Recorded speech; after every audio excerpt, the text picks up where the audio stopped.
Қайырлы күн, құрметті әлеуметтік желі қолданушылары. Қазақстан Республикасының мемлекеттік қызмет істері және сыбайлас жемқорлыққа қарсы іс-қимыл агенттігінің Батыс Қазақстан облысы бойынша департаменті сыбайлас жемқорлық профилактикасы басқармасы өзінің кезекте бейне дәрісін жалғастырады. Бүгінгі біздің тақырыбымыз Қазақстан Республикасының сыбайлас жемқорлыққа қарсы іс-қимыл туралы заңы жөнінде болмақ. Бұл заң 2015 жылдың 18 қарашасында қабылданды. Ал заңды күшіне 2016 жылдың 1 қаңтарынан бастап күшіне енді.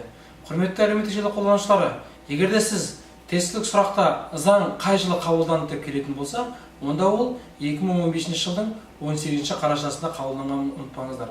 Ал ол қай жылы заңды күшіне енді деген сұрақ болатын болса, ол 2016 жылдың 1 қаңтарынан бастап күшіне енді. Яғни сіз тестілік сұрақтар кезінде осындай сұрақтарды басты назар аударуыңыз қажет.